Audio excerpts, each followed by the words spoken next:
मुझे अपेक्षा है कि आप सभी लोग सुरक्षित हैं। दोस्तों, हमारा एक टॉपिक ख़त्म हुआ ऑनलाइन का, जैसे कि हेल्थ एंड डिसीज़।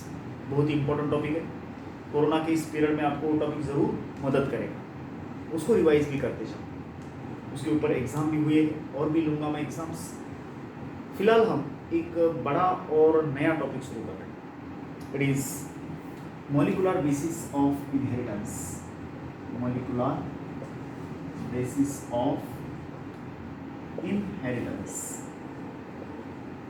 दोस्तों, ये टॉपिक बड़ा इंपॉर्टेंट टॉपिक है, क्योंकि इससे रिलेटेड 3-4 टॉपिक्स हैं। जैसे कि जेनेटिक बेस ऑफ इनहेरिटेंस, इस पे डिपेंड है मेंडलिज्म। क्रोमोसोमल बेसिस भी इस पे डिपेंड है। Biotechnology first and biotechnology second, ये दोनों टॉपिक इससे रिलेटेड है। इसीलिए आप इस टॉपिक को बड़े सीरियसली करना है। और जो भी बच्चे ये वीडियो तो आपके ऐप पे स्टोर होते हैं, उसको बार बार देखते जाओ, ताकि ये कॉन्सेप्ट और भी आपको क्लियर हो जाए। So what is the molecular basis of inheritance? देखो दोस्तों, मेंडल ने इन 1865 ये चीज़ दुनिया के सामने रखी कि लक्षणों को, कैरेक्टर्स को अगली पीढ़ी में लेके जाने वाले फैक्टर्स, उन्हीं फैक्टर्स को जॉनसन ने जीन्स बोला। मेंडल ने बोला कि कुछ पार्टिकल है जो लक्षण को एक पीढ़ी से अगली पीढ़ी में लेके जाते हैं।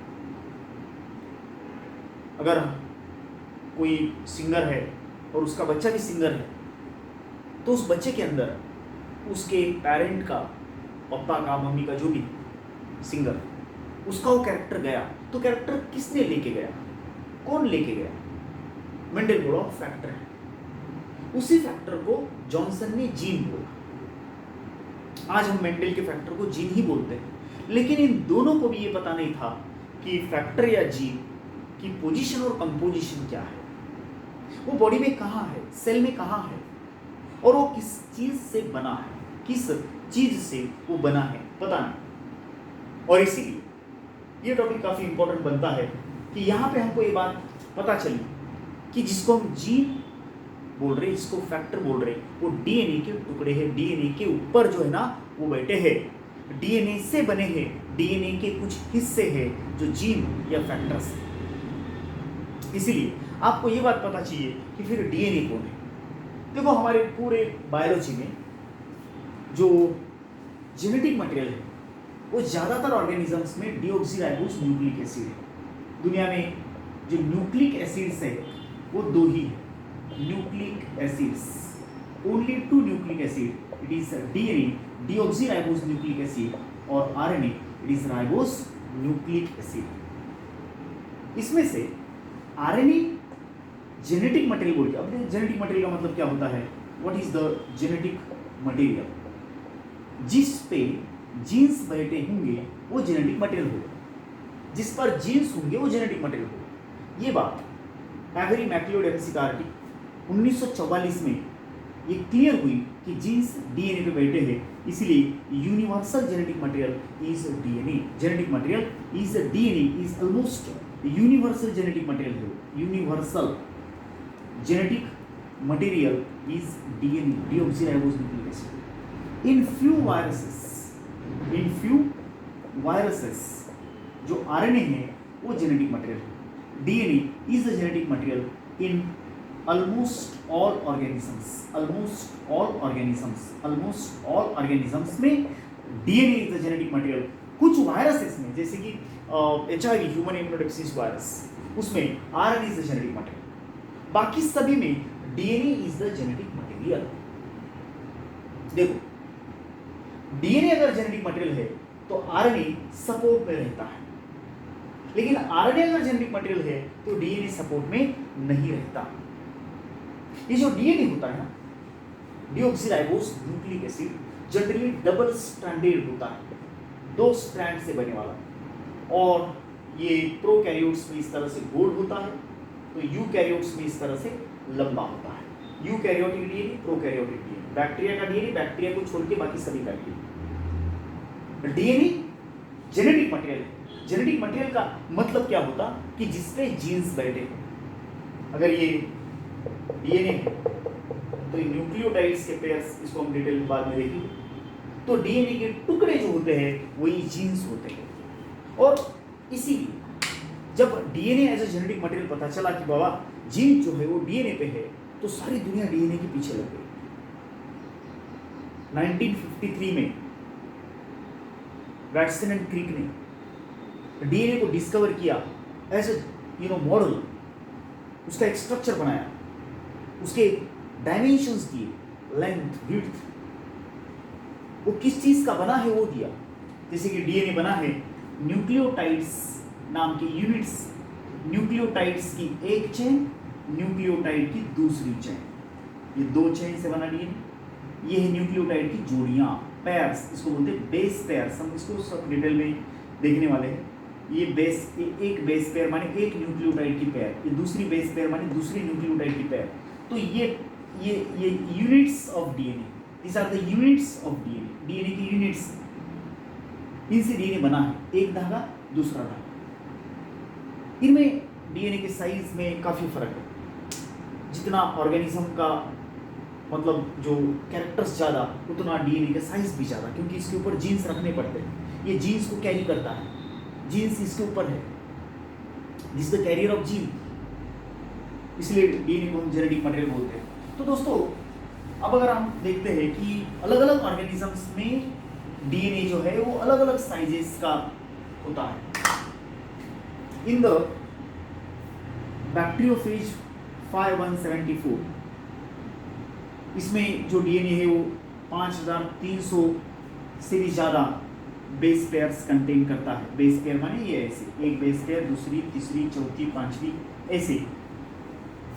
तभी अगर आप ई कोली को देखते हैं, इसेर्शिया कोली नाम का बैक्टीरिया है, ये वायरस, फेज वायरस, ये बैक्टीरिया, उसके अंदर 48,000 से भी ज़्यादा बेस पेयर्स हैं।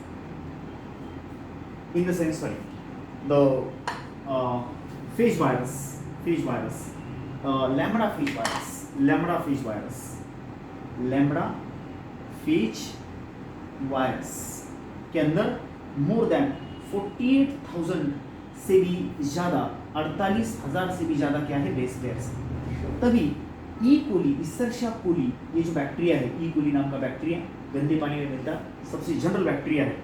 इसके अंदर आप अगर बेस पेयर की संख्या देखते हैं तो इट इज 6.6 मल्टीप्लाइड बाय 10⁻⁶। और वहीं पे ह्यूमंस के अंदर आप अगर डीएनए का साइज देखते हैं, ह्यूमंस के अंदर का जो डीएनए है उसके बेस पेयर की संख्या देखते हैं तो it comes 3.3 multiplied by 10⁹ base pairs. So these are the different sizes of the DNA.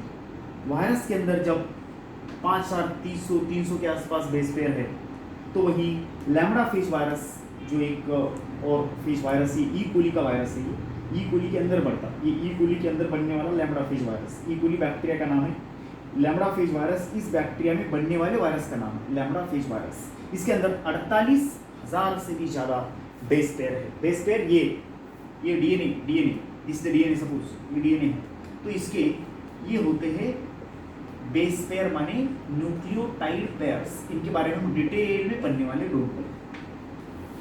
तो ये 1 2 3 4 5, वैसे इंसानों में 3.3 मल्टीप्लाइड बाय 10⁻⁹ बेस पेयर ऐसे होते हैं। जो आप ई कोली की बात कर रहे हैं उसमें 6.6 मल्टीप्लाइड बाय 10⁻⁶, और लैम्बडा फेज वायरस में 48,000 से भी ज़्यादा बेस पेयर्स होते हैं। ये मैं सिर्फ आपको इंट्रोडक्शन बता रहा कि किस तरह से डीएनए हमारे पास इंपॉर्टेंट है।